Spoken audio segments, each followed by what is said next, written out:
en su beneficio. Durante mucho tiempo,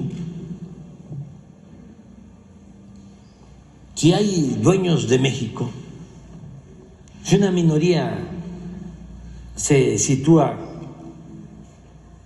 se eleva a rango supremo y se convierte en un supremo poder, y eso se proyecta en el tiempo, entre más tarde eso, más cala, más, decía él, y es cierto, nos lavan el cerebro, porque para eso son los medios. Entonces, si tarda mucho, el porfiriato fueron 34 años, costó mucho dar marcha atrás a lo que se estableció como régimen político y como estilo de vida. El clasismo, el racismo, la discriminación se establecen en un periodo largo, 34 años, y cala profundo. Y influye en la mentalidad. Se manipula. Entonces, dar marcha atrás a eso lleva trabajo, cuesta mucho. La revolución no pudo en la parte política. Se terminó el porfiriato, pero siguió lo mismo. ¿Dónde se inventó lo del tapado, lo del dedazo, lo de la subordinación de los poderes, lo del acarreo? Todo eso surgió en el porfiriato. Viene la revolución, imagínense lo profundo que fue, que perdieron la vida 1 millón de mexicanos, tanto por la violencia como por las epidemias. Y se avanzó en el terreno social, sin duda, pero en lo político siguieron las mismas prácticas.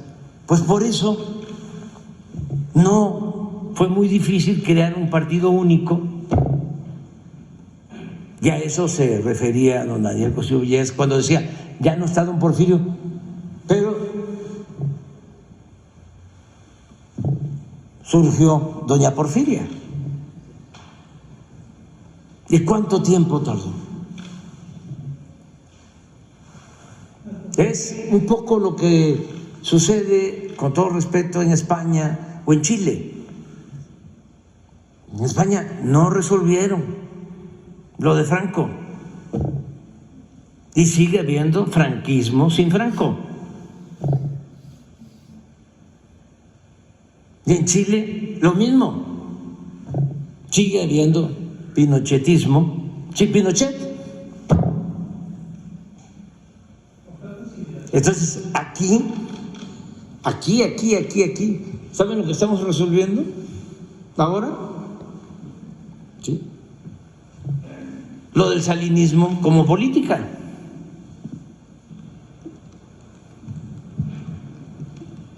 Porque así como el porfiriato, 34 años,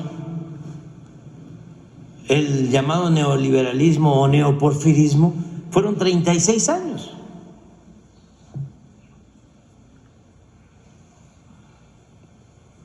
Y se fue Salinas, pero siguió la política salinista. ¿Qué hizo a pesar de sus diferencias Zedillo? A pesar de enemistarse con Salinas, pues lo mismo. Salinas entregó empresas, entregó los bancos, Zedillo entregó los ferrocarriles, rescató a los banqueros que habían obtenido los bancos en la época de Salinas. ¿Y qué siguió haciendo Fox? Acabamos de hablar ahora de la minería. Pues lo mismo, entregando concesiones para la explotación minera. Y Calderón y Peña, la misma política, sin estar Salinas. Entonces, sí lleva tiempo dar marcha atrás a todo eso. El Poder Judicial, pues lo decía yo, lo entregaron como moneda de cambio en el acuerdo PRI-PAN, pero tampoco es un invento. Cuando fue presidente Zedillo, esto para los jóvenes, el procurador era del PAN, Lozano Gracia, y ahí estaba Diego sentado, ahí en la Procuraduría, me consta, porque en ese entonces estábamos nosotros demandando de que se anularan las elecciones en Tabasco, porque encontramos documentación de que Roberto Madrazo, como candidato a la gobernatura, había gastado $70 millones y se presentaron a la Procuraduría y al INE de ese entonces todos los documentos. ¿Por qué teníamos esos papeles? Porque unos vecinos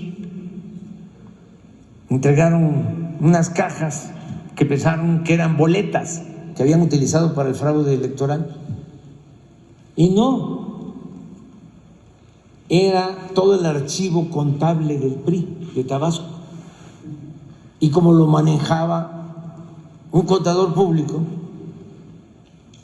entonces todo estaba ordenado, con facturas, pólizas de cheque a nombre de quien iba dirigido el supuesto apoyo.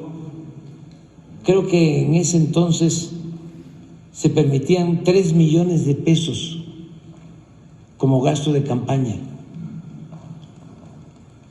y lo que estaba en ese archivo era el equivalente a $70 millones. En ese entonces creo que como 300 millones de pesos, de 3 millones a 300. ¿Quién vio eso?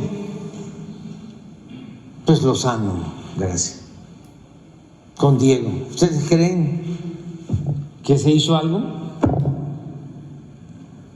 ¿O en el INE, con todas las pruebas,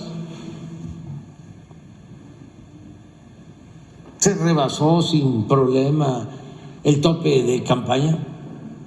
No hubo justicia. Bueno, recientemente, cuando la elección del presidente Peña, lo mismo, presentamos una denuncia porque habían rebasado el tope de campaña.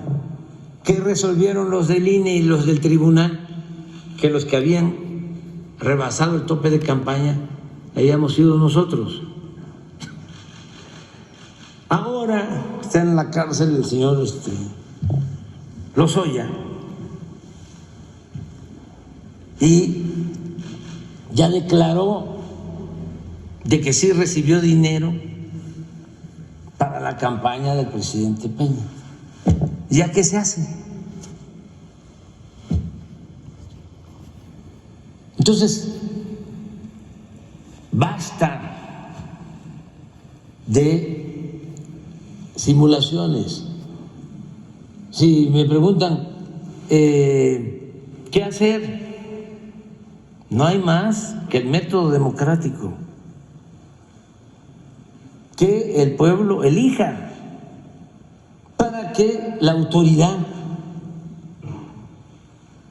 sea un diputado, sea un senador, sea un ministro, sea el presidente de México, solamente tenga como amo al pueblo de México, la que lo eligió, no a grupos de intereses. Porque si al presidente lo eligen los oligarcas, pues va a ser un pelele,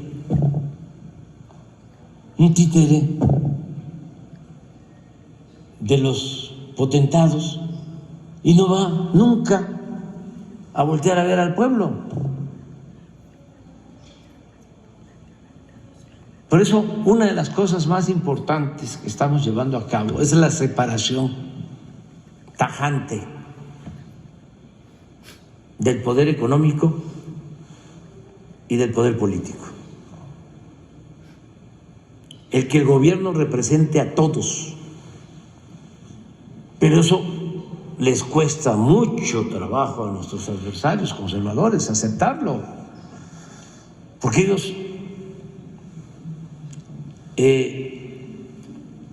no toman en cuenta al pueblo. Para ellos no existe el pueblo. Es una élite completamente divorciada del pueblo. No le tienen amor al pueblo. Entonces la democracia es el gobierno del pueblo, para el pueblo, con el pueblo. Por eso cuando se vota, a ver, que haya pensión a los adultos mayores, imagínense a los diputados del PAN votando en contra de las pensiones.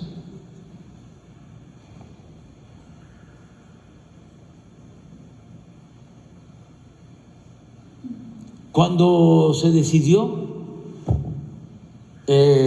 apoyar a los jóvenes, que solo les llamaban ninis, que ni estudiaban ni trabajaban, y se empezaron a entregar las becas o se les dio trabajo como aprendices a los jóvenes,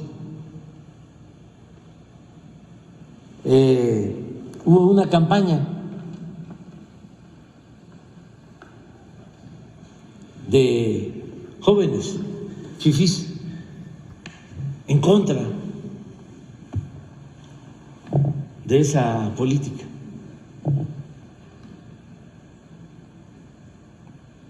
Que se le estaba dando becas a los ninis.